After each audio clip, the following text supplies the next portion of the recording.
YouTube, top 3 places you can't go. Horrified tragedy content. I know I haven't been consistent, but this year I'm streaming. I'm gonna stream more because Kai University. I'm trying to be one of the top people. Ooh.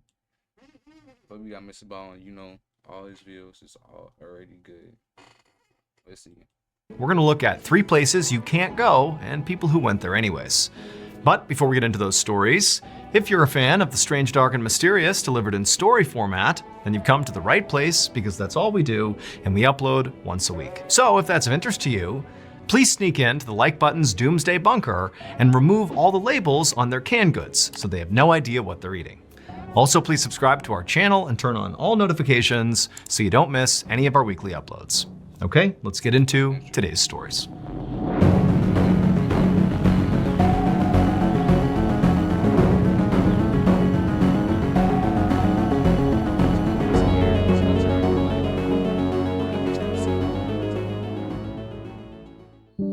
Late on the night of Friday, September 18th, 2015, a 45-year-old man named Lattori Barman stumbled down a pitch-black street in a small village in central India. Lattori was stumbling because he was very, very drunk.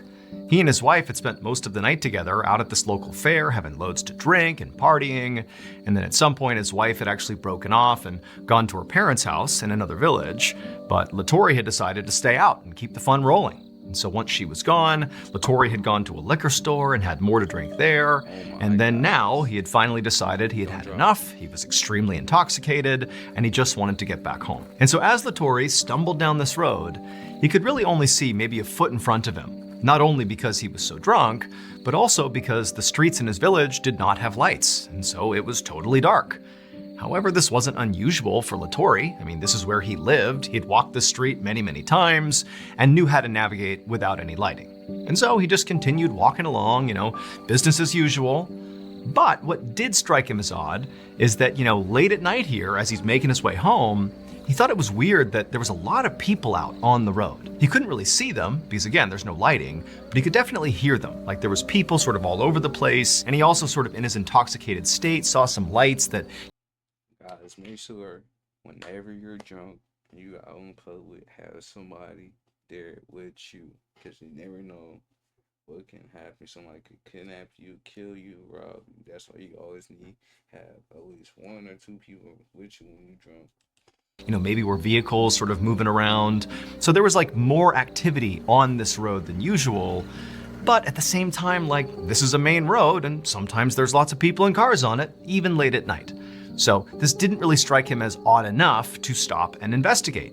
He just kept on walking towards his house. But as he's walking through with all this commotion all around him, at some point he goes to step, but instead of his foot striking the ground again, there's nothing there. And suddenly he feels himself falling and he smashes into the ground, and now truly it's pitch black. He can't see anything, and he blacks out. The following morning, a group of villagers were walking down the same street that Lattori had been on the night before, and as they were walking, now in broad daylight, they looked up ahead and they noticed something odd right in the middle of the street. And at first they had no idea what it was, and so they walked closer to it to get a better look. And as they walked up on this thing, they instantly understood what it was, and they screamed and ran to tell authorities. It would turn out the reason Lattori was hearing and seeing all these people and vehicles on the street the night before, which seemed sort of out of place, was because there was actually a construction crew repairing potholes in that road. This road was known for being very dangerous because of these deep potholes. And Lattori, as he was stumbling along, accidentally fell into one of these deep potholes, smashed the ground, and was knocked unconscious. And because this worksite was so chaotic and there was all this, movement and there was bad lighting, none of the crew saw Lattori fall in. And Lattori, even after, coming to inside the hole, was too drunk to get out of the hole. And so at some point that night, the construction crew reached the pothole that Lattori was in. They didn't see him, and they poured molten tar into the hole and then rolled over it with a roller, all with Lattori inside the hole. And so after they were done and moved on to the next pothole, Lattori, in his final moments, tried to kind of pull himself out of this tar, but he only managed to get his hand up and out of the tar. And so the next day, the group of villagers that walked down the road, what did they see? They saw Lattori's hand poking out of the ground. Lattori's body was removed from the street and he was given a proper burial. There were 2 construction workers who were on duty on the night of Lattori's death who were ultimately arrested and charged with culpable homicide. As for Lattori's family, authorities would give them a compensation payment for Lattori's death, but it was only worth approximately $760 US. It should have been way more. That's so much. Last year, we launched a brand new podcast here at Ballen Studios called Redacted, Declassified Mysteries with Luke LaManna. And so far, you guys have loved it. And in case of content available right now for you, subscribers can also watch Redacted on the Wondery app. Okay, back to the stories. I fuck with you, Mr. Ballen.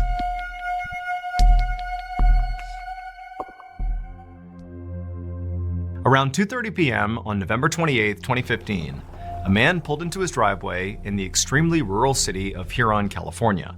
He had been away overnight, and so as soon as he got out of his car, he walked right up to his porch and checked his doorknob to make sure his door was still locked. He found that it was, which was a relief. Then he unlocked it and stepped inside. However, as soon as he was inside his house, he just stopped and listened and kind of looked around. So this neighborhood that he lived in was not a safe place to live.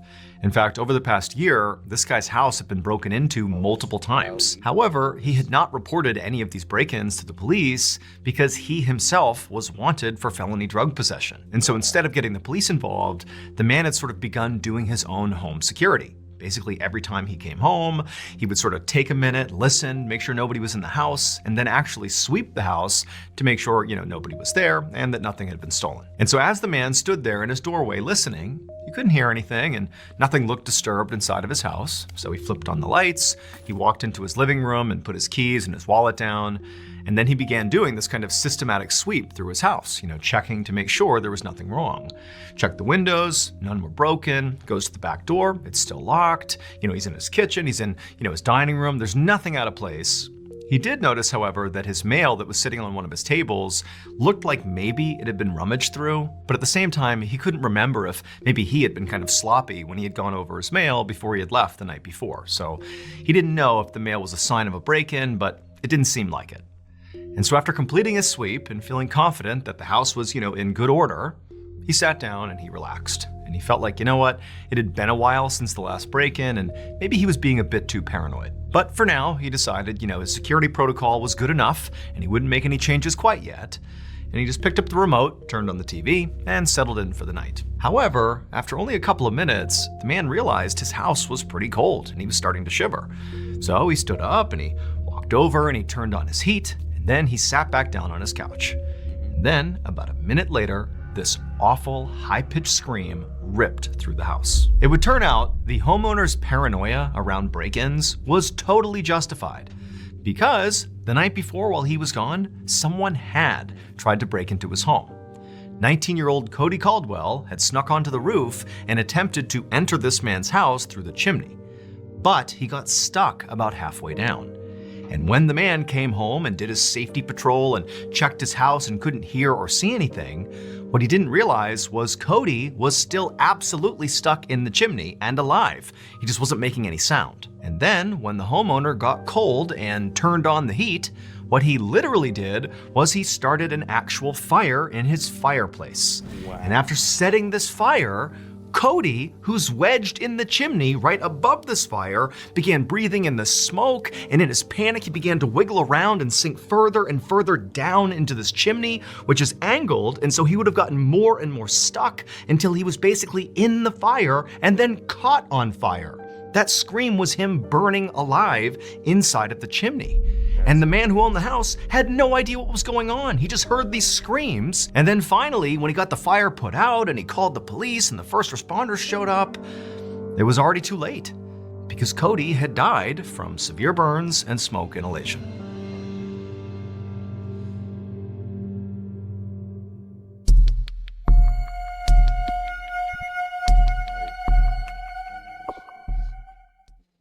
On the evening of January 19th, 2022, a 40-year-old mother named Anna Uskova set up a camera and some lights at the edge of a clearing in the woods in St. Petersburg, Russia. Then she focused the camera on the spot in the clearing where she, her husband, and her children Man, R.I.P. both of those people from that story. That's sad.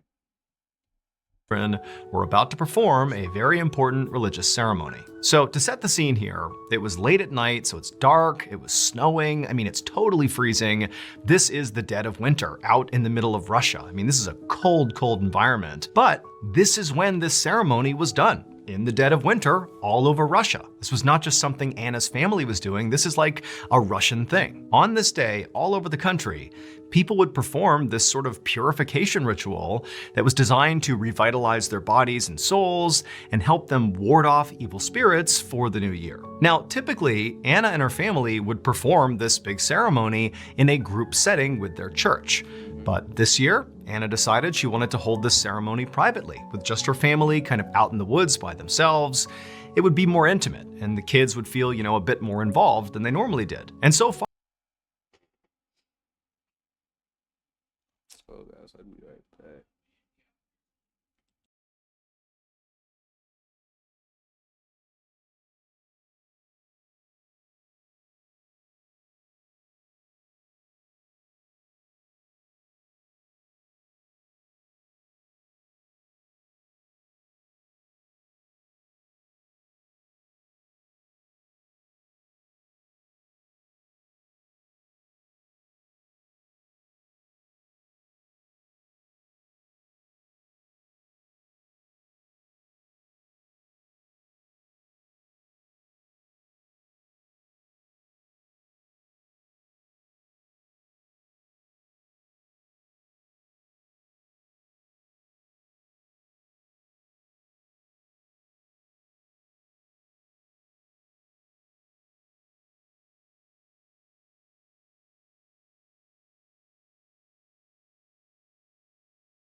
I'm back.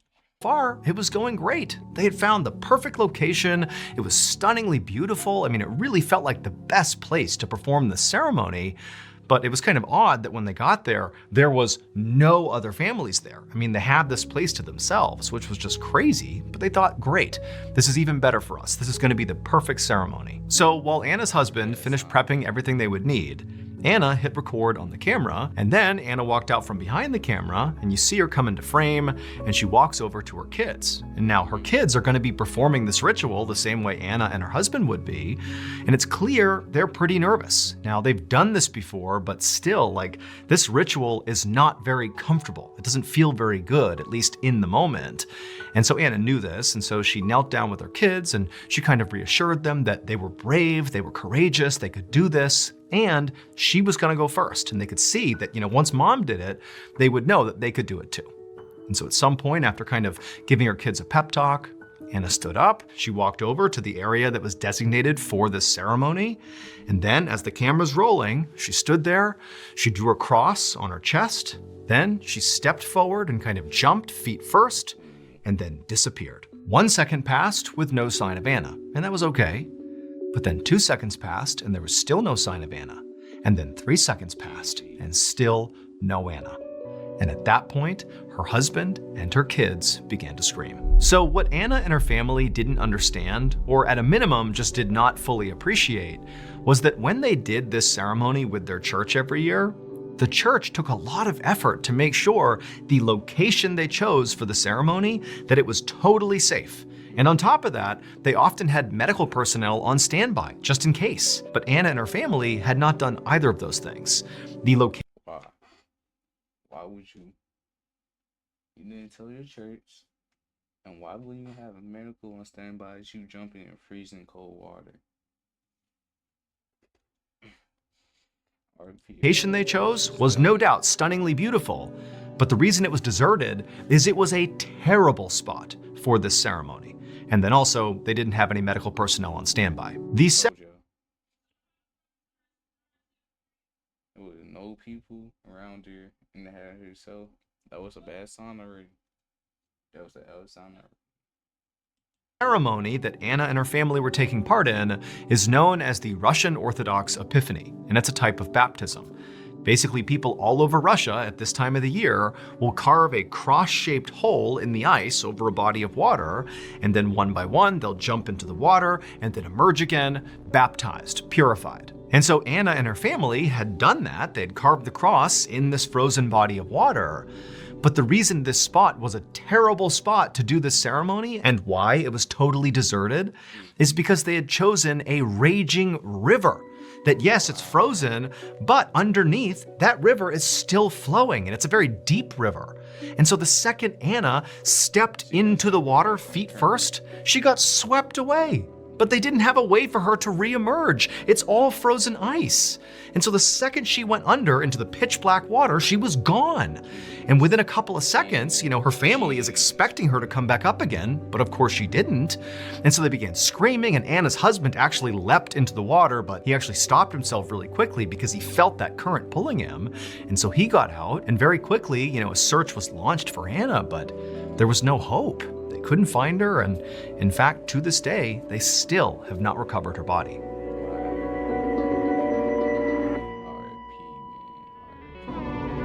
In case you haven't heard yet, our newest graphic novel, Mr.Ballen presents W video by Mr. Ballen. His stories is all the best storytelling, scary YouTuber in YouTube.